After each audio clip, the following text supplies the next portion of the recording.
Совещание директоров учреждений среднего профессионального образования Северокавказского федерального округа состоялось в пожарно-спасательном колледже Ингушетии. Главная тема на повестке – развитие среднего профобразования. Представители республик Северокавказского федерального округа внесли свои предложения, которые включат в специальную концепцию работы СПО России до 2030 года. Сейчас на основании этого готовится также проведение 10-го съезда Союза директоров России по развитию системы среднего профессионального образования, его будущего.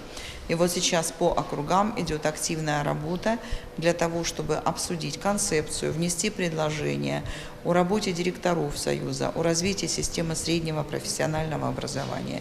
И вот эти 2 дня мы активно будем этим заниматься для того, чтобы протокол с предложениями потом направить в Союз учебных заведений России среднего профессионального образования, для того, чтобы потом наши предложения нашли свое отражение и в концепции развития, и в работе директорского корпуса учреждений среднего профессионального образования всей России.